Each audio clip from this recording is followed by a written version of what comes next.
ನಮಸ್ಕಾರ, ಎಲ್ರಿಗೂ ಮನೆ ತಿಂಡಿ ತಿನಿಸು ಚಾನಲ್ಗೆ ಸ್ವಾಗತ. ನೀವು ಮೊದಲನೇ ಸಲ ನಮ್ಮ ಚಾನಲ್ಗೆ ಬರ್ತಿದ್ದೀರಾ ಅಂದ್ರೆ ಸಬ್ಸ್ಕ್ರೈಬ್, ಲೈಕ್, ಶೇರ್ ಮಾಡೋದನ್ನ ಮರಿಬೇಡಿ. ಇವತ್ತು ನಾವು ಹಿಟ್ಕಿದ ಅವರೆಕಾಳು ಹುಳಿ ಹೇಗ್ ಮಾಡೋದು ಅಂತ ನೋಡೋಣ.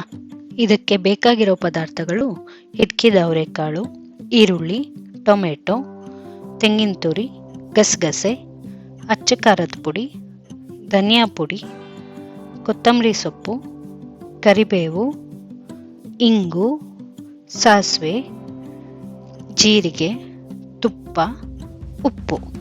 ಈಗ ಒಂದು ದಪ್ಪ ತಳದ ಪಾತ್ರೆ ಇಟ್ಕೊಂಡು 2 ಚಮಚದಷ್ಟು ತುಪ್ಪ ಹಾಕಿ ಕಾದ್ಮೇಲೆ ಒಂದು ಅರ್ಧ ಚಮಚದಷ್ಟು ಸಾಸಿವೆ ಹಾಕಿ ಚಿಟ್ಕುಟ್ಟಕ್ಕೆ ಬಿಡಿ. ಇದ್ರ ಜೊತೆಗೆ ಈಗ ಸ್ವಲ್ಪ ಇಂಗನ್ನು ಹಾಕೊಳ್ಳಿ. ಅದ್ರ ಜೊತೆಗೆ ಈಗ 2 ಎಸಳು ಕರಿಬೇವನ್ನು ಹಾಕೊಳ್ಳಿ. ಇದು ಒಂಚೂರು ಬಾಡದ್ಮೇಲೆ ಇದ್ರ ಜೊತೆಗೆ ಹಿಟ್ಕಿದ ಅವರೆಕಾಳನ್ನು ಹಾಕೊಂಡು ಹುರಿಯಿರಿ. ಇದು ಒಂದು 2 ರಿಂದ 3 ನಿಮಿಷ ಹುರಿದಾದ್ಮೇಲೆ ಸ್ವಲ್ಪ ಬಣ್ಣ ಬದಲಾಗುತ್ತೆ. ಆಗ ಇದಕ್ಕೆ ಕಾಯಿಸಿರೋ ನೀರನ್ನ ಹಾಕೊಳ್ಳೋಣ ಮುಳುಗೋವರೆಗೂ. ಈಗ ಇದಕ್ಕೆ ಅರ್ಧ ಚಮಚ ಉಪ್ಪು ಹಾಕಿ ಚೆನ್ನಾಗಿ ಕುದಿಯಕ್ಕೆ ಬಿಡೋಣ.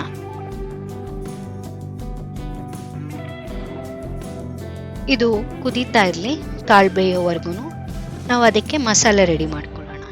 ಈಗ ಒಂದು ಬಾಣಲೆ ಇಟ್ಟು ಅದು ಕಾದ್ಮೇಲೆ 2 ಚಮಚದಷ್ಟು ಗಸಗಸೆ ಹಾಕ್ಕೊಂಡು ಕೆಂಪಗಾಗೋವರೆಗೂ ಹುರ್ಕೊಳ್ಳೋಣ.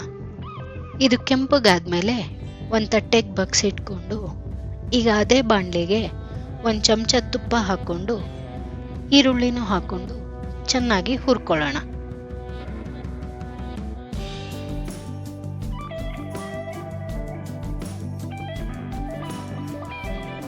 ಈರುಳ್ಳಿದು ಬಣ್ಣ ಬದಲಾದ್ಮೇಲೆ ಅದನ್ನು ಗಸಗಸೆ ಜೊತೆ ತೆಗೆದಿಟ್ಕೊಳ್ಳೋಣ.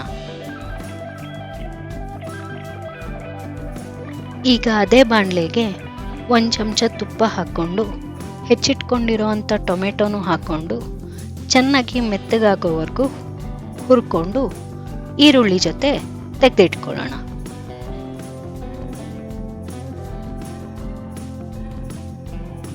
ಈಗ ಇದು ಈರುಳ್ಳಿ ಟೊಮೆಟೊ ತಣ್ಣಗಾಗಕ್ಕೆ ಬಿಡೋಣ. ಈ ಕಡೆ ಹಿಟ್ಕಿದ ಅವರೆಕಾಳು ಬೆಂದಿದೆಯಾ ಅಂತ ನೋಡೋಣ. ನೋಡಿ, ಇಷ್ಟು ಬೆಂದಿದ್ರೆ ರುಬ್ಕೊಳ್ಳೋಕ್ಕೆ ಅಂತ ಒಂದು ಸೌಟಷ್ಟು ತೆಗೆದಿಟ್ಕೊಳ್ಳೋಣ.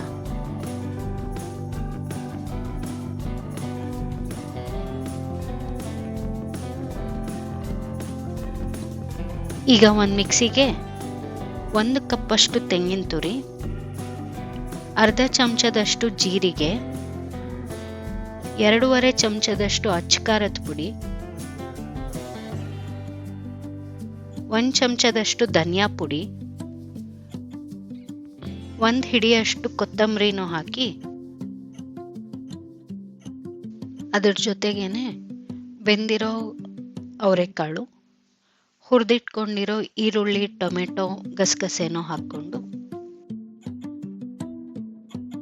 ಬೇಕಾದಷ್ಟು ನೀರು ಹಾಕ್ಕೊಂಡು ಚೆನ್ನಾಗಿ ನುಣ್ಣಗೆ ರುಬ್ಕೊಳ್ಳಿ.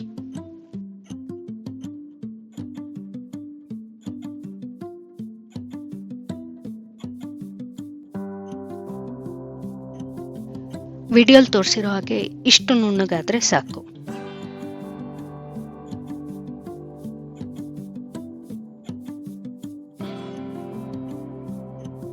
ಈಗ ಬೆಂದಿರೋ ಕಾಳಿಗೆ ರುಬ್ಬಿರೋ ಮಸಾಲೆನೂ ಹಾಕ್ಕೊಂಡು ಮಿಕ್ಸಿ ತೊಳೆದ ನೀರು ಹಾಕ್ಕೊಂಡು ಚೆನ್ನಾಗಿ ಕುದಿಯಕ್ಕೆ ಬಿಡಿ. ಇದು ಎಷ್ಟು ಗಟ್ಟಿಗಿದೆ ಅಂತ ನೋಡಿಕೊಂಡು ನೀರು ಬೇಕಾದರೆ ಹಾಕೋಬಹುದು.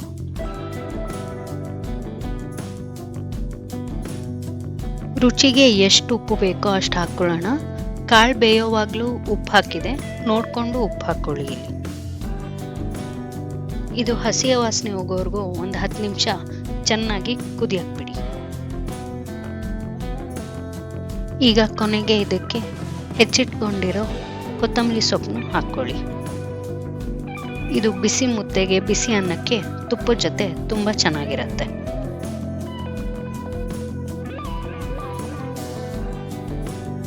ಈ ರೆಸಿಪಿ ನಿಮಗೆ ಇಷ್ಟ ಆದಲ್ಲಿ ಸಬ್ಸ್ಕ್ರೈಬ್, ಲೈಕ್, ಶೇರ್ ಮಾಡೋದನ್ನು ಮರಿಬೇಡಿ. ಧನ್ಯವಾದಗಳು.